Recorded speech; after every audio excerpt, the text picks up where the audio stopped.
आज हम डिस्कस करेंगे कंसेप्ट ऑफ पोटेंशियल डिफरेंस। ठीक है, सबसे पहले क्वेश्चन राइज होता है कि इलेक्ट्रिक चार्ज जो होता है वो फ्लो कैसे होता है, ऐसी क्या चीज होती है जो अपने आप फ्लो होगी। देखिए, अगर हम सिंपल एग्जांपल लें कि हमारे पास एक पाइप है, ठीक है, वो बिल्कुल हॉरिजॉन्टल पड़ा है, तो क्या है, वाटर जो है अपने आप फ्लो करेगा इसमें से विदाउट एनी प्रेशर, और इसका लेवल भी सेम है और प्रेशर भी नहीं है, तो आंसर इज नो। तो ऐसे ही इलेक्ट्रिक चार्ज है, इलेक्ट्रिक चार्ज को भी कुछ ना कुछ चाहिए, पीछे से पावर चाहिए या लेवल में डिफरेंस चाहिए ताकि वो फ्लो कर सके। ठीक है, जिसको हम कहते हैं प्रेशर, इसको हम कहेंगे प्रेशर का डिफरेंस होना चाहिए। और अगर हम बात करें इलेक्ट्रिक चार्ज की, तो हमारे पास क्या होना चाहिए, इलेक्ट्रिक प्रेशर। ठीक है, इलेक्ट्रिक प्रेशर को ही हम क्या बोलते हैं, पोटेंशियल डिफरेंस। तो पोटेंशियल डिफरेंस क्या होता है, जब हमारे पास चार्ज के लेवल में डिफरेंस होता है तो उसको बोलते हैं हम इलेक्ट्रिक प्रेशर। कौन सा कंपोनेंट है जो इलेक्ट्रिक प्रेशर को मेंटेन करता है, दैट इज बैटरी। ठीक है, जिसके अंदर काफी सारे सेल्स होते हैं। Battery is combination of cell. जैसे ही हम बैटरी को जब बैटरी के अंदर जो होते हैं वो केमिकल्स होते हैं जो इलेक्ट्रिक प्रेशर को मेंटेन करके रखते हैं, और जैसे ही हम उसको बैटरी को ऑन करेंगे तो वो चार्ज जो होता है फ्लो करना स्टार्ट कर जाते हैं। तो अब अगर हमें पोटेंशियल डिफरेंस को लाना है तो उसके लिए हमें कुछ ना कुछ काम करना पड़ेगा। या तो डिफरेंस होना चाहिए वोल्टेज के अंदर, जैसे हमने बताया हॉरिजॉन्टल ट्यूब के अंदर कोई भी अपने आप वाटर जो है फ्लो नहीं कर सकता, इसी तरह से इलेक्ट्रिक चार्ज भी फ्लो नहीं होते, तो कुछ ना कुछ डिफरेंस होना चाहिए जहाँ हमें कुछ वर्क करना पड़ेगा। तो पोटेंशियल डिफरेंस की डेफिनेशन हमारे पास क्या बनेगी, potential difference between two points. अगर दो पॉइंट्स के बीच में हमें पोटेंशियल डिफरेंस निकालना है इलेक्ट्रिक सर्किट के अंदर जिसके अंदर कुछ करंट है, तो उसको कैसे डिफाइन करेंगे, as work done to move a unit charge, कि हमें कितना काम करना चाहिए पड़ेगा एक चार्ज को, यूनिट चार्ज मतलब एक चार्ज को एक पॉइंट से दूसरे पॉइंट तक मूव करने के लिए।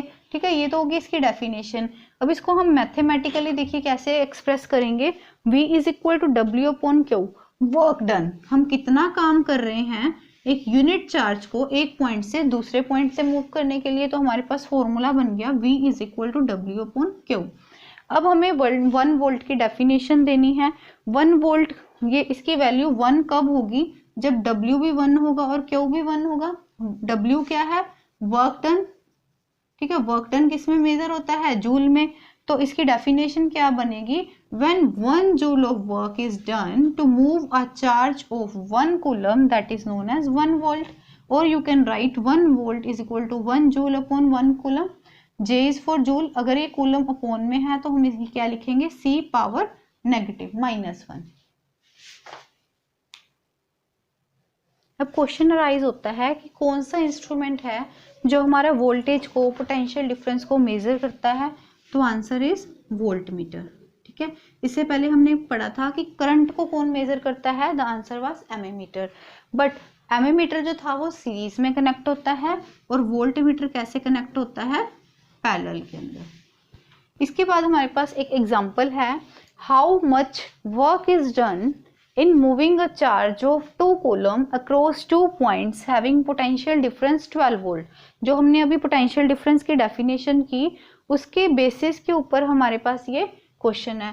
तो हमने क्या किया था, जो वोल्टेज होती है, जो पोटेंशियल डिफरेंस होता है वो किसके इक्वल होता है, work done in bringing a unit positive charge from one point two the other. तो हमारे पास ये फॉर्मूला पड़ा था हमने। अब हमें क्या निकालना है, वर्क डन। तो वर्क डन का क्या फॉर्मूला बन जाएगा, V मल्टीप्लाई बाय Q, जहां पर वोल्टेज हमारी पोटेंशियल डिफरेंस कितनी है 12 एंड चार्ज कितना है 2, तो आंसर कितना आ जाएगा 24। बट आपको साथ में यूनिट लिखनी है, यूनिट क्या होगी, वर्क डन की यूनिट क्या होती है, जूल। हमारे पास ब्लू बॉक्स क्वेश्चन है in NCERT on page number 202, जिसमें फर्स्ट क्वेश्चन है कि एक आपको डिवाइस का नाम बताना है जो हेल्प करता है मेंटेन करने के लिए पोटेंशियल डिफरेंस को मेंटेन करने के लिए, पोटेंशियल मेजर नहीं करना, उसको मेंटेन करने के लिए कौन हेल्प करता है, बैटरी। देखो एक तो होता है पोटेंशियल डिफरेंस को मेजर करना, वोल्टेज को मेजर कौन करता है, वोल्ट मीटर, बट उसको मेंटेन कौन करता है, बैटरी। और बैटरी के अंदर बैटरी में हैव मैनी सेल्स, क्योंकि बैटरी जो होता है that is a combination of many cells. उसके बाद हमारे पास नेक्स्ट क्वेश्चन है, what is mean by saying that potential difference between 2 point is 1 volt. ये भी हम डिस्कस कर चुके हैं कि जो हमारे पास पोटेंशियल डिफरेंस होता है वो वर्क डन अपॉन चार्ज होता है। ये 1 कब होगा, when 1 joule of work is done in bringing a 1 unit positive charge from one point to the other, that is known as 1 volt। ठीक है, तो इसकी आप डेफिनेशन लिख सकते हैं। उसके बाद है how much energy is given to each coulomb of charge. अब इसमें चार्ज की वैल्यू क्या है 1, क्योंकि क्या लिखा हुआ है ईच कूलम। ठीक है, और हमारे पास पोटेंशियल डिफरेंस कितना है 6 वोल्ट। तो हमें निकालना क्या है एनर्जी, एनर्जी हो या वर्क डन हो एक ही बात है। तो हमारे पास वर्क डन का फॉर्मूला है V multiply by Q is equal to 6 multiply by 1 is equal to 6 joules. उसके बाद है हमारे पास सर्किट डायग्राम। सर्किट डायग्राम क्या होता है, एक ऐसा डायग्राम जिसके अंदर हम डिफरेंट डिफरेंट कंपोनेंट्स यूज करते हैं, तो उसको सिंबल से रिप्रेजेंट करते हैं। जैसे ये रेजिस्टर का सिंबल हो गया, ये हमारे पास बैटरी का सिंबल हो गया, ये हमारे पास की होगी, और हमारे पास क्या यूज होते हैं कनेक्टिंग वायर्स। सो हमारे पास इसकी डेफिनेशन क्या बनती है, एक ऐसा diagram, a schematic diagram in which different components are represented, जिसमें हम डिफरेंट कंपोनेंट्स को रिप्रेजेंट करेंगे किससे, सिंबल से। और जो ये सिंबल्स हैं ये इससे हम क्या बनाएंगे इलेक्ट्रिक सर्किट, जिसके अंदर हम ये वायर्स ली गई हैं, ये की का सिंबल है, ये बैटरी का है, और ये क्या है रजिस्टर का सिंबल। इसके अलावा भी हम कुछ सिंबल्स का यूज करते हैं। देखिए सबसे पहले है हमारे पास सेल। सेल का सिंबल क्या होता है 1 positive for big line for positive and small line for negative, this is the symbol for sale. And battery, जब हम काफी सारे सेल्स को कनेक्ट कर देते हैं तो वो क्या बन जाती है हमारे पास battery. Battery is the combination of electric cell. In the same way big line for positive and small line for negative. Next है हमारे पास प्लग की या ओपन स्विच। स्विच है, स्विच का सिंबल ये होता है, ठीक है, बट वो स्विच अभी ओपन है तो उसको ओपन ही रखना। और स्विच क्लोज्ड के लिए हमारे पास सिंबल कौन सा होता है, ये कि स्विच जो है हमने ऑन कर चुके हैं। नेक्स्ट है हमारे पास वायर ज्वाइंट। अगर वायर एक दूसरे के कांटेक्ट में है, इसको जोड़ा हुआ है हमने, इस वायर को यहाँ पर जोड़ा हुआ है, तो इसकी क्या किसे रिप्रेजेंट करेंगे इस तरह से, और ऊपर एक डार्क कलर की डॉट लगा देंगे। और कई बार ऐसे भी होता है ना कि वायर एक दूसरे को ज्वाइंट नहीं है बट एक दूसरे को क्रॉस कर रही हैं, तो क्रॉस करने के लिए हम कैसे दिखाएंगे, ये वायर है, जो दूसरी वायर है इसके साथ कनेक्टेड नहीं है, इसके ऊपर से जा रही है, तो हम यहाँ पे हल्का सा लूप लगाएंगे और इसको आगे भेज देंगे। नेक्स्ट है हमारे पास बल्ब। बल्ब का इलेक्ट्रिक सिंबल क्या है, हम यहाँ पे फिलामेंट लगा देते हैं बल्ब का, ठीक है। And next is resistor. इस कंपोनेंट के बारे में अभी हम पढ़ेंगे, ये हमारे पास साइन होता है रेजिस्टर का। अगर हम रेजिस्टर की वैल्यू चेंज कर सकते हैं तो उसको हम क्या बोलते हैं, वेरिएबल रेजिस्टर। वेरिएबल रेजिस्टर का जो सिंबल होगा इसके ऊपर हम इस तरह से लगा देते हैं कि इसकी वैल्यू को हम वेरी कर सकते हैं। नेक्स्ट है अमीटर। अमीटर के बारे में हम पढ़ चुके हैं, जो करंट को मेजर करता है उसको हम क्या बोलते हैं, ammeter. And what is the symbol for voltmeter? Voltmeter is used to measure the potential difference. This is the symbol for voltmeter. Next है हमारे पास ओम्स लॉ। ओम्स लॉ एक बहुत इंपॉर्टेंट लॉ है। इसको समझने के लिए हम एक्टिविटी करेंगे, जिसके अंदर हमने एक निक्रोम की वायर ली, ठीक है, और एक लिया रेजिस्टर। रेजिस्टर के पैरेलल में हम लगाते हैं voltmeter for measuring the potential difference, और रेजिस्टर के सीरीज में हम लगाते हैं ammeter to calculate the current. और एक हमने स्विच लगाई जिसको हम ऑन ऑफ कर सकते हैं। और देखिए इसमें जो हम बैटरी लगा रहे हैं वो हमने किस तरह से लगाई, क्योंकि हमारे पास जो रेजिस्टर की वैल्यू है वो फिक्स है, हम चेंज नहीं कर सकते। अब हर एक कंपोनेंट जो है वो डिफरेंट करंट को ड्रॉ करता है। तो या तो हमारे पास वेरिएबल रेजिस्टर होना चाहिए था, जो रेजिस्टर अपनी वैल्यू चेंज कर सके, लेकिन हमने क्या करा, वोल्टेज सोर्स इस तरह से लगाया कि हम इसकी जो वैल्यू है वो वेरिएट कर सकते हैं। जब हमें एक सेल यूज़ करना है हम यहाँ से कनेक्ट करेंगे, जब हमें 2 सेल्स को यूज़ करना है हम यहाँ से कनेक्ट कर देंगे, जब हमें 3 सेल्स को यूज़ करना है तो हम यहाँ से कनेक्ट करेंगे। तो हमारे पास ऑप्शन है, इसीलिए मैंने इसको कैसे शो किया है, डॉटेड लाइन से। जब जैसे ही हमने एक्सपेरिमेंट किया, सपोज पहले किया हमने, नंबर ऑफ सेल यूज़ किए 1, हमने करंट और वोल्टेज को नोट कर लिया, ठीक है। उसके बाद हमने करंट और वोल्टेज को किया डिवाइड, उसके बाद हमने नंबर ऑफ सेल्स यूज़ किए 2, करंट नोट किया, वोल्टेज नोट की, उसकी फिर क्या निकाली, रेशो। हमारे पास कितने सेल्स हैं, 3। ऐसे ही हमने फिर 3 सेल्स को कनेक्ट किया एंड फिर 4 सेल्स को कनेक्ट किया। करंट और वोल्टेज हम नोट करते गए और इसकी रेशियोज जो है वो निकालते गए। तो हमने क्या किया, इस एक्टिविटी को परफॉर्म करने के बाद एक ग्राफ को ड्रॉ किया।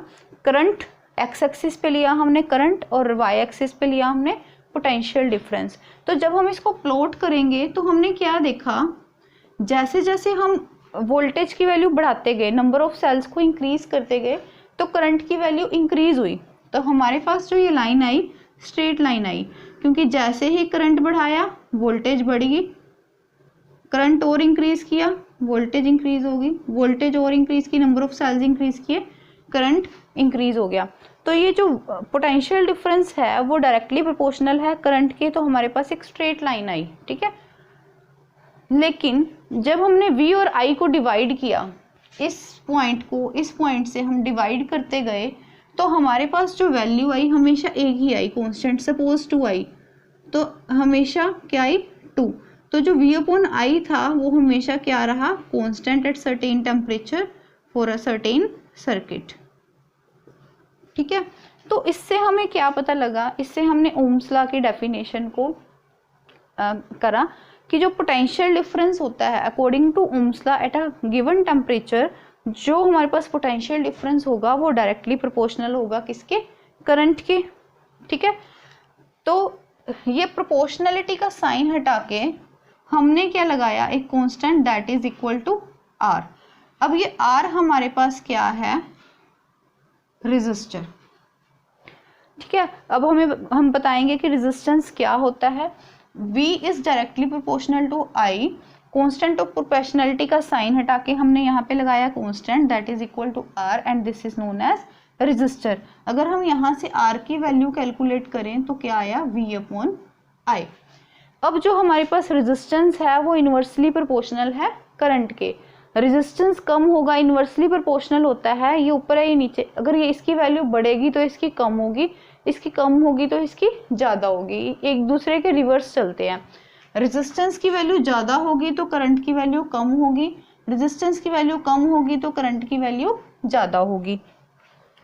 तो रेजिस्टेंस होता क्या है, ये कंडक्टर की एक प्रॉपर्टी होती है जो ये चार्ज को फ्लो होने से रोकती है। या आप कह सकते हो कि रेजिस्टेंस क्या होता है, एक ऐसा कंडक्टर जिसके अंदर रेजिस्टेंस क्या काम करेगा, करंट को फ्लो होने से अपोज करेगा। तो इसके बेसिस पे हमारे according to the value of the resistance हमारे पास या तो हमारे पास कंडक्टर होंगे या हमारे पास इंसुलेटर होंगे। कंडक्टर कौन से होते हैं, जिसमें से करंट फ्लो होगा। अगर करंट ज़्यादा फ्लो होगा वो कंडक्टर होगा, करंट ज़्यादा फ्लो होगा तो इसमें रेजिस्टेंस की वैल्यू क्या होगी, कम। कंडक्टर के लिए रेजिस्टेंस की वैल्यू कम होनी चाहिए, ठीक है, क्योंकि हमें करंट को फ्लो करवाना है।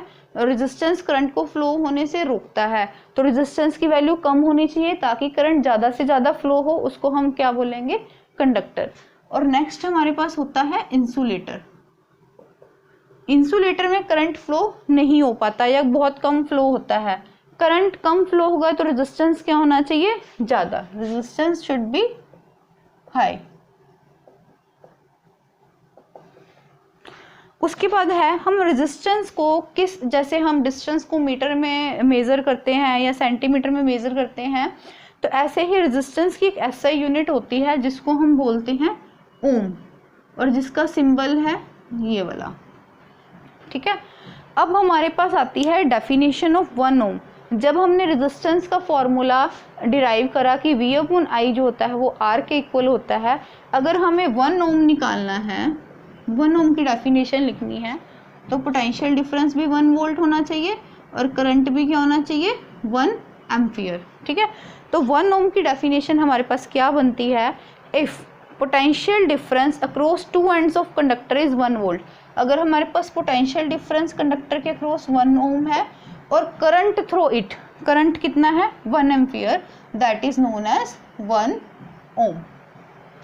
अब इस एक्सपेरिमेंट के अंदर हमें वोल्टेज सोर्स को वेरी करना पड़ा। इधर हमने 1 सेल लिया, 2 सेल लिया, 3 सेल लिया। अगर हमारे पास वोल्टेज कांस्टेंट हो कि हमें पता है हमने 2 सेल्स ही लेने हैं या 4 सेल्स ही लेने हैं, तो हमें क्या करना पड़ेगा, रेजिस्टेंस की वैल्यू को कम या ज़्यादा करना पड़ेगा ताकि V/I की वैल्यू जो है R जो है कांस्टेंट आए।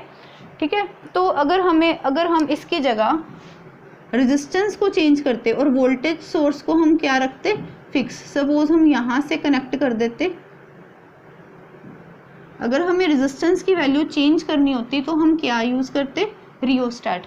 रियोस्टैट को हम क्या बोलते हैं, variable resistor, the resistor for which we can change its value according to the requirement of the device। की डिवाइस जो है हमारी कितना उसको करंट चाहिए उसके अकॉर्डिंग हमारा रेजिस्टेंस की वैल्यू कम या ज़्यादा हो जाए, ताकि उसको एक इतना करंट भी ना मिले कि वो बर्न हो जाए और इतना कम करंट भी ना हो कि वो चल ही ना पाए। तो उसको वेरी करने के लिए हम रेजिस्टेंस की वैल्यू वेरी करेंगे। तो रियोस्टेट क्या होता है, एक ऐसा कंपोनेंट जो करंट को रेगुलेट करने में काम आता है और वोल्टेज सोर्स को हमें चेंज करना नहीं पड़ता, उसको हम क्या बोलते हैं, रियोस्टेट।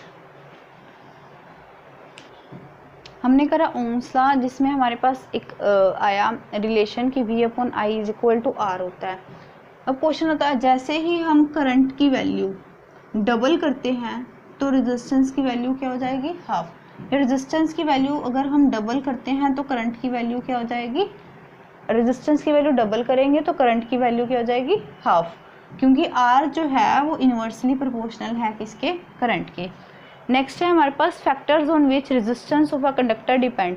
जो ये रेजिस्टेंस है ये किस किस कंडक्टर के किस किस फैक्टर के ऊपर डिपेंड करता है, कि जैसे हमने एक वायर ली, ठीक है, ये हमारा एक कंडक्टर है, तो एक तो इसकी लेंथ होगी कि कंडक्टर की लेंथ कितनी है, 2 मीटर है, 4 मीटर है या 6 मीटर है। दूसरा इसकी विड्थ कितनी होगी, मतलब वायर जो है हमारी कितनी मोटी है, उसको हम बोलते हैं एरिया ऑफ क्रॉस सेक्शन। तो उससे हमारे पास एक रिलेशन आया, R जो है डायरेक्टली प्रोपोर्शनल है लेंथ ऑफ कंडक्टर, मतलब जितनी वायर लंबी होगी उतना रेजिस्टेंस ज़्यादा होगा और जितनी वायर छोटी होगी उतना रेजिस्टेंस क्या होगा, कम। And R is inversely proportional to area of cross section of wire. Wire मोटी होगी, एरिया ज़्यादा होगा, रेजिस्टेंस क्या होगा, कम। रेजिस्टेंस कम होगा तो करंट क्या होगा, ज़्यादा। आपने देखा होगा जहाँ पे हमें ज़्यादा करंट की ज़रूरत होती है वहाँ पे हम मोटी वायर्स को यूज़ करते हैं, क्योंकि एरिया ज़्यादा, रेजिस्टेंस कम। रेजिस्टेंस जो होता है इन्वर्सली प्रोपोर्शनल होता है I के, तो रेजिस्टेंस कम तो करंट ज़्यादा। तो अगर हमारे पास अगर हम ये कॉन्स्टेंट ऑफ प्रोपोर्शनलिटी को हटाते हैं तो हमारे पास ये प्रोपोर्शनल का साइन हटा के हम यहाँ पे लगाएंगे कांस्टेंट, जिसको हम बोलते हैं रो, लेंथ अपॉन एरिया। तो हमारा फॉर्मूला बन गया R is equal to rho L upon A, जहाँ पे रो को हम बोलते हैं रेजिस्टिविटी। ठीक है, अब रो की SI यूनिट क्या होती है, इसको हम किस में मेज़र करते हैं, देखिए हम यहाँ से निकालेंगे। अगर हम रो का फॉर्मूला निकालें, रो इज इक्वल टू क्या आएगा, RA अपॉन L, जहाँ पे R क्या है, रेजिस्टेंस। रेजिस्टेंस को हम मेज़र करते हैं ओम में, एरिया को हम मेज़र करते हैं मीटर स्क्वायर में और लेंथ को हम मेज़र करते हैं मीटर में। अगर हम इसको कैंसिल करते हैं तो हमारे पास रो की SI यूनिट क्या आएगी, रो मीटर। ठीक है, तो अब हमारे पास रो जो होता है, एक तरह रेजिस्टिविटी, रो को हम क्या बोलते हैं, रेजिस्टिविटी। मेटल्स के लिए और अलॉयस के लिए रेजिस्टिविटी जो होती है, कंडक्टर्स में आते हैं मेटल्स एंड अलॉयस। ठीक है, इसके लिए जो रेजिस्टिविटी की वैल्यू होती है वो हमारे पास होती है लो, और वो क्या होते हैं, कंडक्टर। और जो हमारे पास इंसुलेटर्स होते हैं लाइक रबर, वुड, प्लास्टिक, इसके लिए हमारे पास रेजिस्टिविटी की वैल्यू क्या होती है, हाई। और अगर हम कंपैरिजन करें मेटल्स एंड अलॉयज के बीच में, तो रेजिस्टिविटी किसकी ज़्यादा होती है, alloys have higher resistivity than metals. तो इसीलिए आपने देखा होगा जो हमारे पास बल्ब होते हैं, बल्ब का जो अंदर का फिलामेंट होता है टंगस्टन का बनता है, जो कि एक अलॉय है, उसकी रेजिस्टिविटी हाई होती है। रेजिस्टिविटी हाई होने की वजह से वो हीट ज़्यादा होगा और ऑक्सीडाइज नहीं होगा, ठीक है। उसका रेजिस्टिविटी क्या होगी, अलॉयज की हीट ज़्यादा होगा, तो हीट ज़्यादा होने की वजह से क्या करेगा, ग्लो करेगा, ठीक है। अब हमारे पास क्वेश्चन आता है कि R is equal to rho L upon A. अगर हम लेंथ को डबल करेंगे तो रेजिस्टेंस के ऊपर क्या डिफरेंस पड़ेगा, और अगर हम एरिया को डबल करेंगे या हाफ करेंगे तो हमारे पास रेजिस्टेंस के ऊपर क्या फ़र्क पड़ेगा। सपोज इस तरह से क्वेश्चन आते हैं कि सपोज एक वायर है of length L and area A have resistance 4 ओम, ठीक है। What will be effect on resistance if length is doubled? अगर इस तरह का क्वेश्चन आपके पास आता है तो आप कैसे करेंगे। देखिए हमें पता है R is equal to rho L upon A होता है, ठीक है। इन्होंने कहा है कि एक कोई भी अगर हमारे पास कंडक्टर है जिसकी लेंथ A है, लेंथ L है और एरिया क्या है A, तो उसका रेजिस्टेंस हमारे पास रेजिस्टेंस की वैल्यू कितनी दी हुई है 4 ओम। इन्होंने कहा है तो रेजिस्टेंस के ऊपर क्या इफेक्ट पड़ेगा अगर लेंथ को हम क्या कर देंगे, डबल। तो मैंने क्या करा, L की जगह क्या लिख दिया, 2L, ठीक है। इसको हम लिख सकते हैं 2 into rho L upon A. What is the value of row L upon A is 4, so you will get answer 2 into 4 is 8 ओम। अगर हम देखें रेजिस्टेंस पहले 4 था, जब हमने लेंथ को डबल किया तो हमारे पास रेजिस्टेंस कितना आ गया, 8 ओम। तो हमारे पास रेजिस्टेंस क्या हो गया, डबल, ठीक है। इन द सेम वे हमारे पास क्वेश्चन आ सकता है कि अगर एक वायर लेंथ L है, एरिया A है और रेजिस्टेंस उसका है 4 ओम, ठीक है। What will be the effect of on resistance if area is halved. तो देखिए हम इस क्वेश्चन को कैसे करेंगे।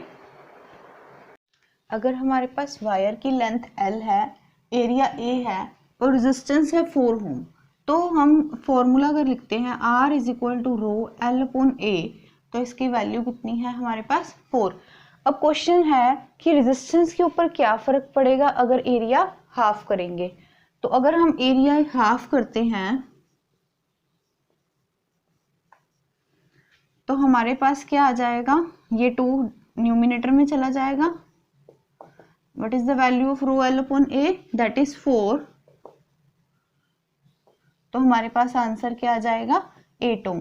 तो अगर हम एरिया को हाफ करते हैं तो रेजिस्टेंस हमारे पास क्या हो जाएगा, resistance is doubled. Thank you for watching my channel. If you like my video, please subscribe to my channel and hit the bell icon to get the notification of the further videos, and please don't forget to like and share.